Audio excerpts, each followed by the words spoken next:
Congressman Massey and I went to the Department of Justice to read the unredacted Epstein files. We spent about 2 hours there, and we learned that 70 to 80% of the files are still redacted. In fact, there were 6 wealthy, powerful men that the DOJ hid for no apparent reason.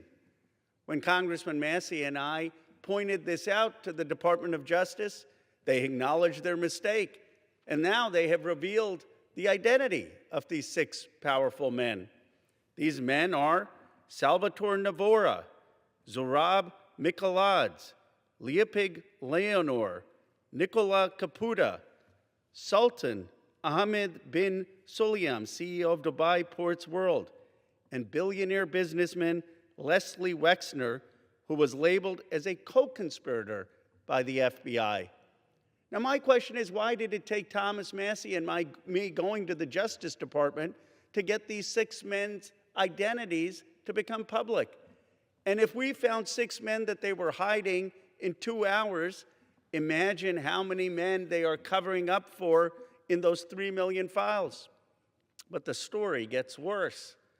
The reality is that Donald Trump's FBI scrubbed these files in March, long before Thomas Massey and I passed the Epstein Transparency Act. Now, my bill is clear. The Epstein Transparency Act requires them to unredact those FBI files. And yet the Justice Department said to me and to Congressman Massey, we just uploaded whatever the FBI sent us. And guess what? The FBI sent scrubbed files. That means the survivor's statement to the FBI, naming rich and powerful men who went to Epstein's island, who went to his ranch, who went to his home and raped and abused underage girls or saw underage girls being paraded, they're all hidden. They're all redacted. It's a little bit of a farce. They're inviting all the members of Congress to go to see the Department of Justice, quote-unquote, unredacted files, but they've got all redacted files from the FBI. And it's not the fault of the Justice Department attorneys. They were just told upload things that Donald Trump's FBI had already scrubbed.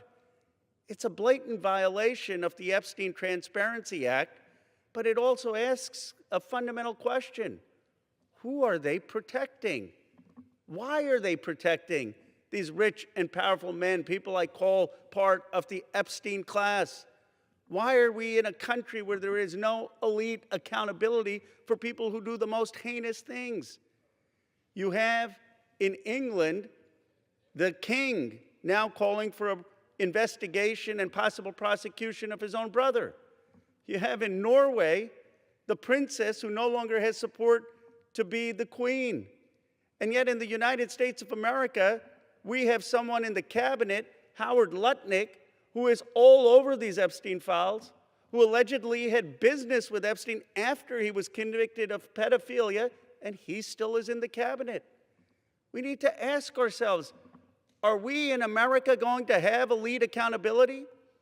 Are we going to call on rich and powerful people who broke the law or cavorted with a pedophile, a convicted pedophile? Are we going to call them to account?